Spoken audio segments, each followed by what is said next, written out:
Do you ever find yourself scrolling on your phone all day only to end up regretting it later? Welcome to this episode of The Subtle Science, where we discuss the biological and psychological mechanisms behind this. Today, we have with us a renowned life coach, Namita Ambani, who has spent a lot of her time around teenagers, extensively organizing workshops for them. So, what do you do? Can you tell us a little bit more? Sure. Thank you, Mishti, for having me on your show. I love talking about teenagers and I love the work I do with them. I'm a life coach and a business coach. I do spend a lot of time with teenagers and I also conduct workshops for them. Um, it's kind of my pet passion right now. That's nice. So, what would you say is the biggest problem among teenagers at the moment? I'd say it's something that we are all aware of. Screens is something that teenagers and their parents are struggling with. Hmm. So, how would you say the screen affects our brain, and what impact does it have on our emotions and thoughts? See, honestly, we are living in an current era, the current Hmm. technology era. We cannot ignore screens. We need to be able to use them rather than them use us. It's a matter Yes. of technology controlling us versus us controlling technology, right? So, yes, misuse has a lot of side effects. We all read about it, but we don't think about it enough. We are not mindful enough, and that's also natural. With something new that's introduced into your life, Hmm. you tend to kind of overdo it, and that's the phase we are in.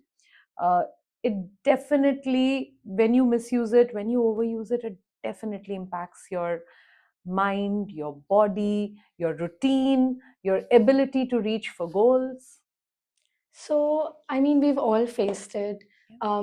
Screen time does make us feel groggy. What would you say is the biggest reason for this, and why are we so addicted to scrolling and spending all day on our phones?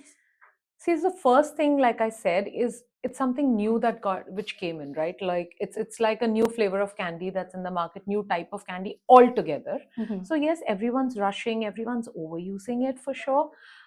The other reason, and that's something I deeply talk about in my workshops when I work with teams, is I'd like to explain it from Maslow's theory. Hmm. Maslow's need hierarchy theory. Have you heard Yes. about it? Right, obviously. So, our basic needs are food, clothing, shelter, social, and then we come to a self actualization need. Uh-huh.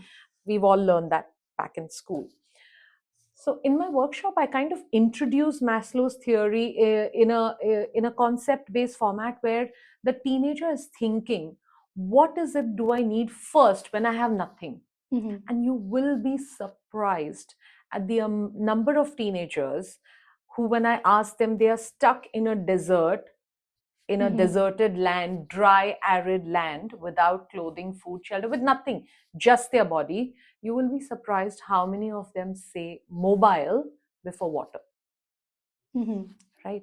So, why this addiction, why this priority setting has happened is obviously because of the dopamine it gives us. Earlier, just a little earlier, like I'd say even 10 years back or 15 years back, we would have to work for our dopamine. Yes. When I play a game, let's say I'm playing football, throw ball, paddle with my friends, I win or I don't win, the exhilaration of playing and then winning, if I do win, wow, that makes me happy and that makes me ecstatic and I have the dopamine.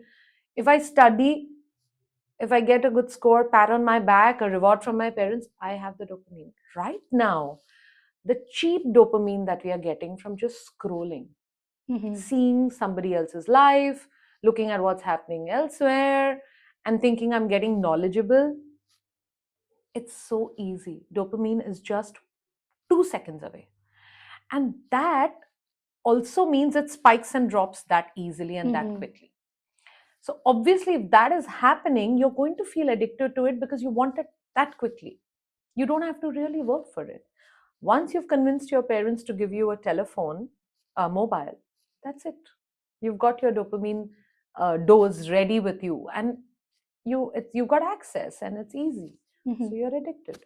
I mean, I would say that is one of the biggest reasons for procrastination among us teenagers as well. I feel like when you get that hit of dopamine 2 scrolls away, it's much easier to obtain, as you said, as compared to solving a math problem and getting it correct, or playing football or throw ball. So I mean, yeah, dopamine definitely plays a role in the addiction. And apart from that, I've heard that screen time also does affect our sleep cycle. So blue light affects it suppresses your melatonin production. So what would you say about the effects of blue light, and does it play such a big role, or do you think it's overstated? I don't think the effect of screens is overstated. And when you say blue light, you mean all types of Yes, screens, right? definitely. And you're the expert here, and you'll be able to tell me more. But as as a layperson, I would think that it activates you. It Mm-hmm. activates your mind rather than tuning down. Like, just like you have turn-in services in the evening in a hotel, they come in, they soothe your room with they put soothing lights, they'll put a little candle. They turn down services, right? Because Hmm. you're getting ready for the night. The same way, we need to use turn down services for our mind, right? And we are not doing that. Hmm. What we are doing is flashlighting it. Yes, Yeah. definitely. Also, I would say that screen time does increase anxiety levels in teenagers. So have you, as you've spent a lot of time around teenagers, would you say that it can make you more prone to such you know disruptions in our mental health? Actually, I'd say it makes you prone to two things. One is, Hmm. studies have shown that if you're addicted to social media early on, in early teenage, you're opening your mind up to more addictions, more Hmm. in your future life, and more types of addictions, be it alcohol, be it drugs, be it so many things, right, that you can be addicted to today. It opens you up for that. It's riskier. And the other thing is, it actually does open you up to social anxiety, Hmm. because overthinking what's happening on social media and the kind of effect it has on your life, on your body, on your mind, like, it creates social self, it makes you it makes you overthink about who you are, how you're Yeah. looking, what people are thinking about you becomes more important than who you actually are. And that's because it's so easy to throw up opinions on social media. It's just, you just post something and you say Yeah. click, and that's it. And you're constantly comparing yourself to others online, which can also reduce self-esteem. And Absolutely. yeah. Absolutely. And it's so easy for someone to throw a hate bomb at you. Hmm. It's really easy. And because uh, because we've just kind of rushed into this whole social media and the whole screen thing, right? It just kind of hit us like a big wave. It's not something we prepped for. It's not something we said, okay, you know what, let's take this one at a time. Yes. After the wave has hit Gen Z, that's when for Gen Alpha, the parents are like, okay, let me not give my child a mobile till certain age. But Gen Z is already kind of under the wave. So I think we need to plan better. We need to know what we want to do with our time and life. I mean, yeah, considering the next generation, lots of children, they're always, using their screens while eating, and they get addicted to these shows. And as I've interned at, a place for speech and language therapy, I've noticed that these, shows, they can often cause like motor delays, developmental delays in children. And yeah, I feel screen time definitely does, have a massive impact, especially when you're children, when you're in that age where you're growing, and your brain is adapting to your surroundings when you're developing. So it definitely does play a crucial role. And one more thing that I wanted to ask you about is the term doom scrolling. We've seen it everywhere.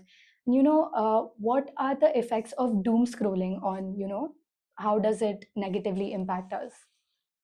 It puts you in a constant cycle of depression, I think, because you're constantly reading about things that have gone wrong with people around you, world around you, and you're constantly scrolling bad news.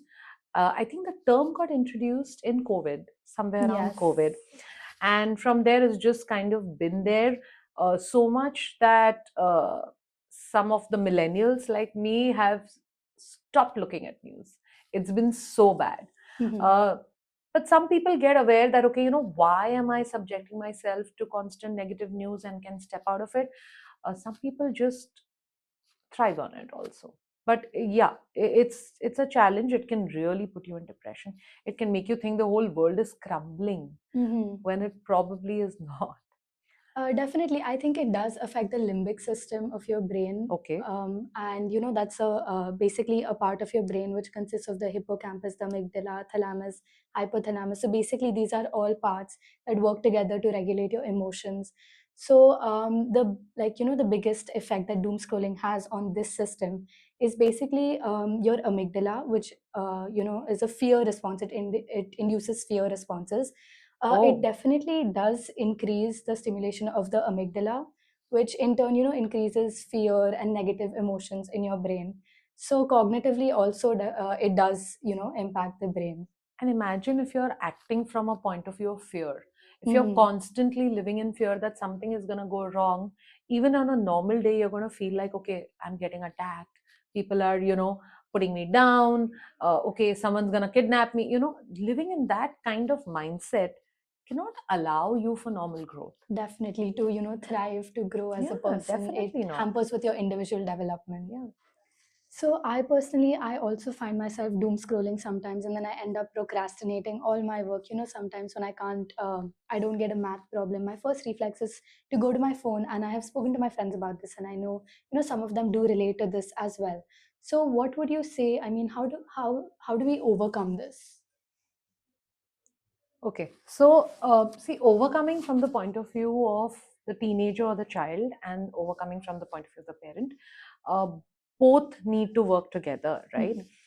See, from the teenager's point of view, the only thing that I feel we can do for them, and they're very intelligent beings, and that's why I'm saying this, is make them aware. Mhm. So, when I was talking about the need hierarchy theory, making them aware that where the hierarchy lies, and making them aware of whether they want to rule technology or technology has to rule them. That's just the awareness. Just seed the awareness, make them think, and that's typically what I do in my workshops. Because, Definitely. as you would know personally, telling somebody do this never works. Never works. So, Yes. awareness is all you can do. Seed the awareness for the teenagers, and then let their experiences Mhm. take the toll. Um, as for parents, honestly, I'd say that what's happened is because parents' lives, our lives, I mean, I'm a parent, so I'll say our lives have gotten so busy that a lot of us constantly engage our kids in back to back activities. Mhm. There is growing up, right? So there is no unstructured free play or free time. We are constantly sending them to classes. As soon as they're back from school, we send them somewhere and then somewhere. So the child actually doesn't know what to do when doing nothing. Mhm. And all these activities and habits become triggers towards getting addicted to screen. Because the minute you're sitting doing nothing, you're so uncomfortable that that mobile gives you all the comfort that you need. So this awareness for parents is very, very, very important, that they need to be able to work on giving free play. The other thing they need to really, really allow their children to do is make mistakes and fall down on their own. Uh-huh. As a parent community, I would say we've become very, very protective, overprotective of our children. We're not allowing them to make the mistakes. Mhm. So our instant reaction to something we don't want the teenager to do is to snatch the phone away, let's say, or take it away or deprive. And that's only going to make it more important. Think about it. You're giving it so much importance that, okay, if I take this thing from your life will be good. So this is so important. The teenager is going to be like, all the more, the phone is so important, right? So that approach of not allowing the teenagers to make their own choices, mistakes, fall down, get up, it's all right, which is what I'm saying, awareness. The Mhm. parents need to seed the awareness. The children need to listen with an open mind. As long as they're okay to make, be addicted for a while and then realize that it's Uh-huh. not working for them at that moment and even in the long run, that's enough. That will be enough. Like, I won't say every single child that I've worked in a workshop for addiction of Mhm. screens has had this response, but many of them voluntarily, gave their phones to their moms and said, you know what, I'll tell you when I need it. And these are, I'm talking about school kids, I'm talking about Hmm. ninth graders, eighth graders who need to really, really focus on their schooling at that moment, right? They were so addicted that there was no life without phone. You can't tell me to put my phone away. uh, the parents were fearing aggression if they take the phone away. From there, creating an awareness bit by bit by bit, and creating a thinking mindset and an open talking mindset in the house, that it's okay to talk about your problems, it's okay to talk about Uh-huh. things. Slowly we came to a stage where, I would say about 3 to 4 months of work, we came to a stage where the child was able to give his phone away and say, I'll tell you when I need it, and had the faith in the parent that the parent will give it when he needs it, Hmm. you know. So this is what I feel: awareness and restraint from the parents, awareness in the teenagers. That should lay the right foundation.